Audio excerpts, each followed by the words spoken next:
It also means, though, that we still have to land the most important part of the work, which is making sure that discrimination stops and doesn't happen again.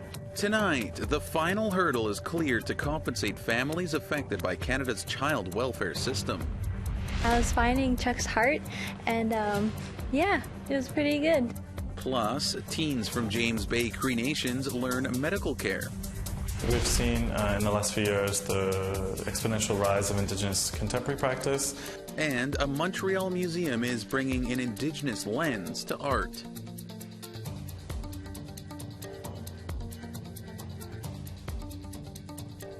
Good evening, Tanse Anin. Welcome to APTN National News. I'm Daryl Stranger. Thousands of First Nation children and families will finally be compensated for discriminatory acts by the child welfare system. The Canadian Human Rights Tribunal approved a $23 billion agreement offered by the federal government after rejecting a $20 billion offer reached last year. Here's Annette Francis with more. For Cindy Blackstock, a final deal is long overdue. The agreement follows a compensation order issued by the tribunal in 2019 and settles two class action lawsuits dealing with First Nations child welfare and Jordan's principal. I think that this is an appropriate deal in terms of not excluding anybody. The last one, of course, disentitled some claimants and left others in uncertainty, and that's been fixed in this one, so that's a good thing. It comes after the tribunal refused to approve last year's $20 billion deal. Cindy Blackstock, executive director of the First Nations Child and Family Caring Society, said that agreement left out some eligible claimants, so $3.4 billion was added to the settlement. What it means is that justice, at least in terms of compensation, can be achieved for them in alignment with the tribunal's orders. It also means, though, that we still have to land the most important part of the work, which is making sure that discrimination stops and doesn't happen again. The original complaint was filed back in 2007 by Blackstock and the Assembly of First Nations, but she says there's still some final steps to be taken. Now it goes on to federal court. The tentative date I've heard of is in October. Then the federal court makes a decision. It will likely approve it, but of course that's always up to the court. And once that happens, then the class action lawyers, along with some other experts, are going to begin the process of rolling out the supports and then the funding to the victim. So likely the compensation will not roll out until late summer 2024 or early fall. According to Blackstock, it's estimated that up to 300,000 people could be eligible. Government records, for the most part, will determine who is eligible. Annette Francis, APTN National News, Ottawa. Prime Minister Justin Trudeau did a major shakeup of his cabinet on Wednesday, hoping to put a new face on a Liberal government that has struggled in recent months. APTN's Fraser Needham talked to a few Indigenous stakeholders to get their thoughts. Here's that story. Mark Miller and David Lametti are out as Ministers of Crown, Indigenous Relations and Justice, respectively. And in are Gary Andesandaguri in Crown Indigenous Relations and Arif Virani in Justice. Métis National Council President Cassidy Caron says the organization will be watching closely how the recently introduced Bill C-53, which formally recognizes Métis governments in Alberta, Saskatchewan, and Ontario, unfolds after the changes. You know, there was a lot of unknowns with the legislation before it was tabled. Of course, with cabinet confidence, people can't see what is in that legislation until it is tabled. So now that it's tabled, now that it's public, I'm hopeful that people are taking a look at what this legislation is. Congress of Aboriginal Peoples National Vice President Kim Bode says his organization was surprised to see Lametti shuffled out of justice, and they will be monitoring how this affects the case of two First Nation sisters from Saskatchewan who have been fighting for years to have their murder convictions overturned. Like, we're dealing with Narissa and Odelia Quaisance right now, and I hope it doesn't delay that process. It could. It takes quite a while for a new minister to get up to speed on their files. So, yeah, it's that one again is another surprising one to me. NDP MP Laurie Idlout says the party believes cabinet changes were necessary, and despite good intentions, the government still has a lot of catch-up work to do on reconciliation with Indigenous peoples. It just seems obvious that reconciliation is not enough of a priority with this Liberal government. Fraser Needham, APTN National News, Ottawa. Well, we want to hear what you think about the cabinet shakeup and any other thoughts. Here's how you can continue the conversation. Send your emails to news@aptn.ca, or you can leave us a comment on aptnnews.ca. You can also find us on Facebook, Twitter, Instagram, YouTube, and TikTok. Follow APTN News to join the conversation and see our latest stories. The body of a man found in the St. Lawrence River earlier this month has been identified. Akwesasne Police Service confirms that it is Casey Oakes. Oakes went missing in March of this year. He was linked to 8 foreign nationals who were found dead in the St. Lawrence at the same time. They were trying to cross illegally from the United States through Akwesasne Mohawk territory. The investigation into his death and theirs is continuing, according to police. All right, we have to step aside for a moment. Still to come, a new app hopes to help people leave gang life behind. You're going to want to press that link and watch those videos and hear that message about the impact on your life.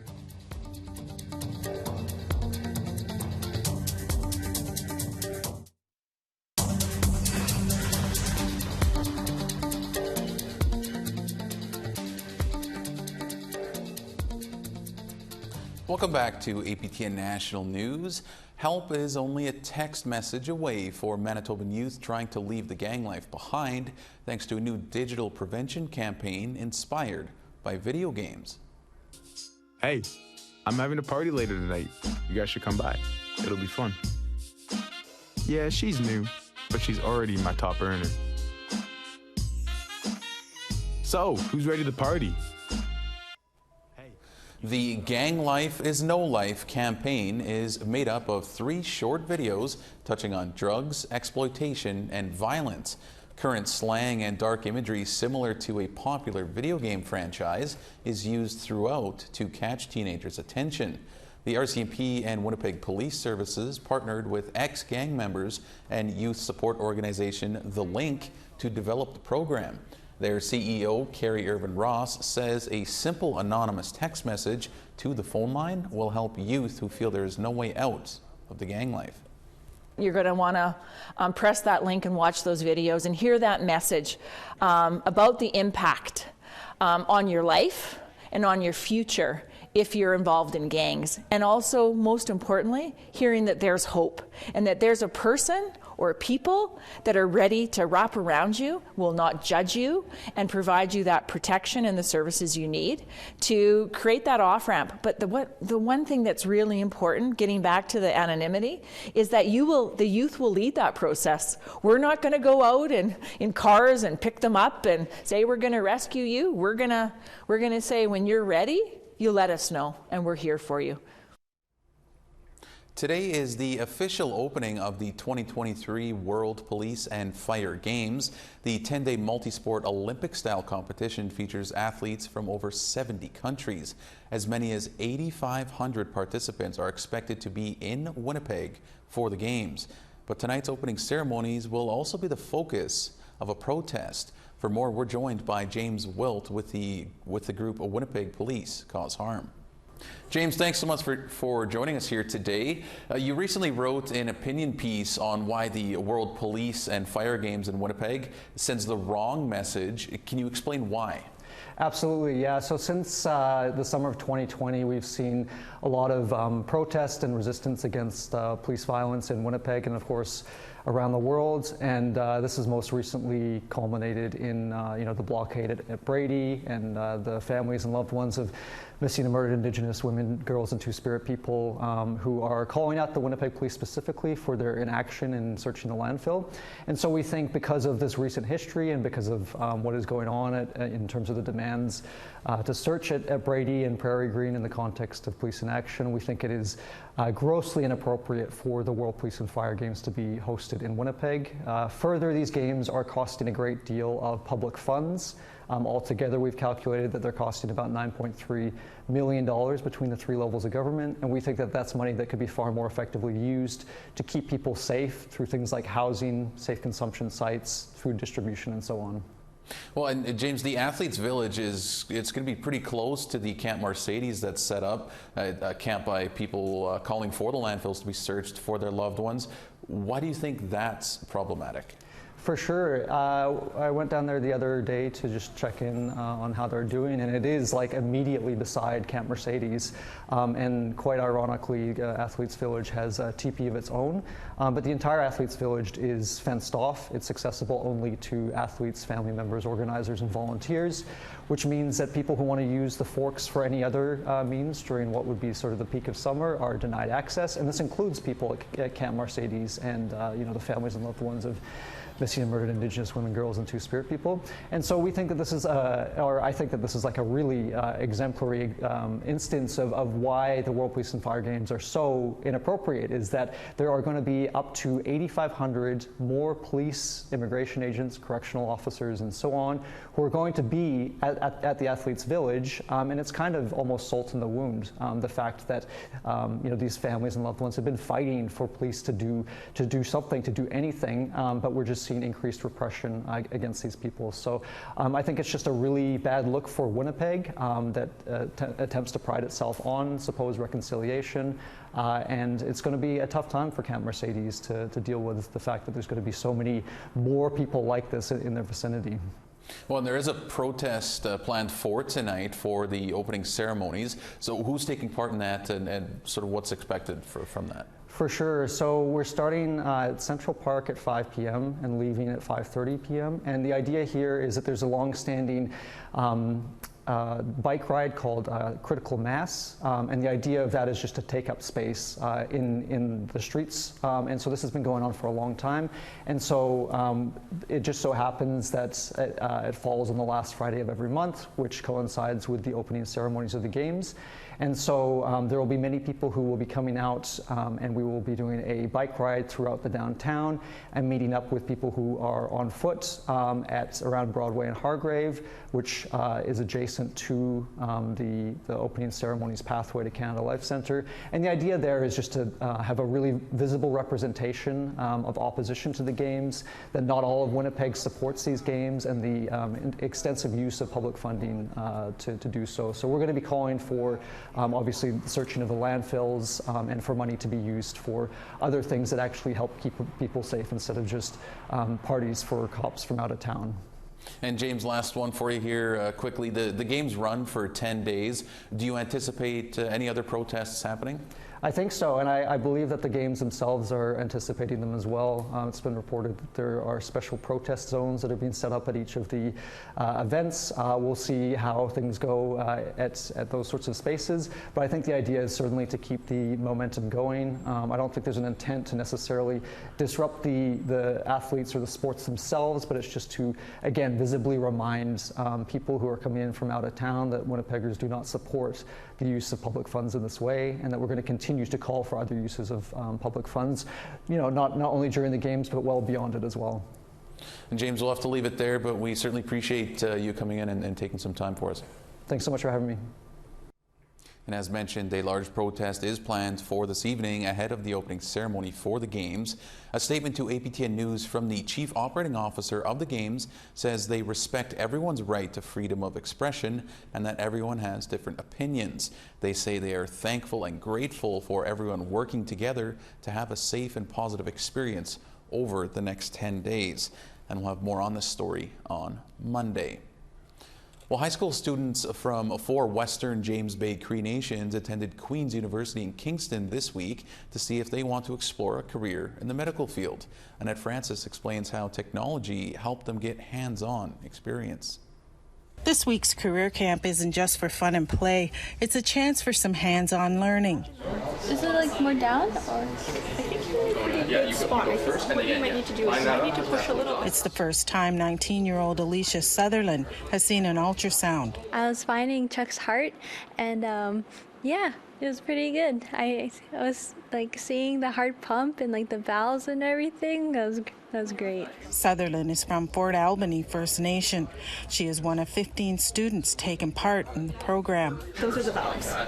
And then this is probably it's called a papillary muscle that you can see. It's the second year that Queen's University partnered with the Winnebago Area Health Authority. The program's intent is to inspire youth to work in the medical field to provide health care in their communities.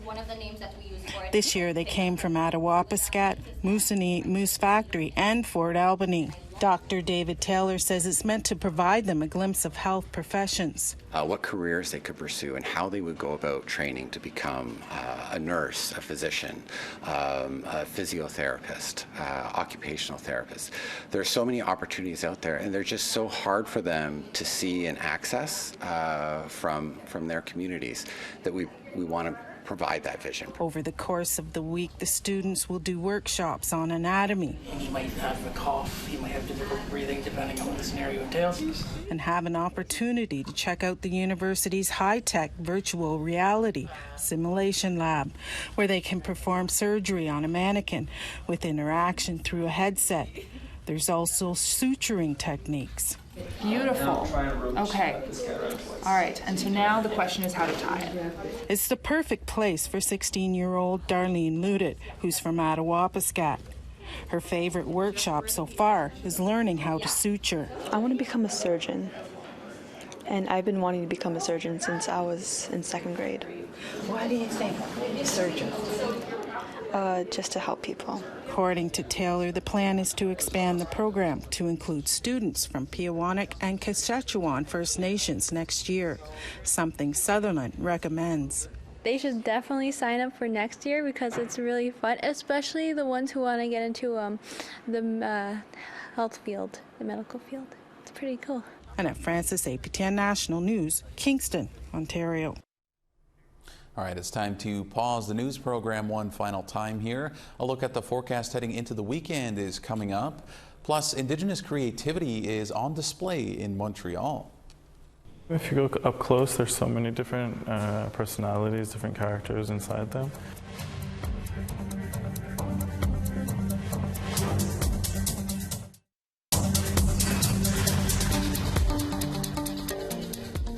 Welcome back. It's time now for our photo of the day. A grizzly and its cub were spotted along the Skeena River on Gitxsan Nation in British Columbia. That's an absolutely wonderful photo there, captured by regular contributor Clarence Jones. Thanks so much for that, Clarence. If you want to be featured as our photo of the day, be sure to email your shots to share@aptn.ca, or you can tag APTN News on Instagram. All right, now let's take a look at tomorrow's weather forecast. Beginning on the East Coast, at 26 in showers in St. John's and 28 in Halifax. 18 degrees in rain in Happy Valley Goose Bay and 14 in Cartwright. 22 in a mix of sun and cloud in Quebec City and 24 in rain in Montreal. Some showers and 27 in Toronto and 20 in Sault Ste. Marie. 23 in showers in Wawa and 23 in Sioux Lookout. 22 degrees in Churchill and showers and 26 in Thompson. Clear and 24 in Barons River and clear and 25 in Winnipeg. 25 in Regina and 23 in Saskatoon. Some showers and 23 in Buffalo Narrows and 26 in Stony Rapids. Continuing west at 26 in Fort Chipewyan and 23 in Peace River. Showers and 22 in Edmonton and 23 in Lethbridge. 23 degrees in Victoria and 22 in Bella Coola. 26 degrees in Smithers and 27 in Fort Nelson. 26 and some showers in Dawson and 27 in Mayo. 26 in Wrigley and 26 in Norman Wells. Clear and 25 in Inuvik and 22 in Colville Lake. Clear and 21 in Cambridge Bay and 18 in Baker Lake. 16 degrees in Clear and Igloolik and 15 in Kingite.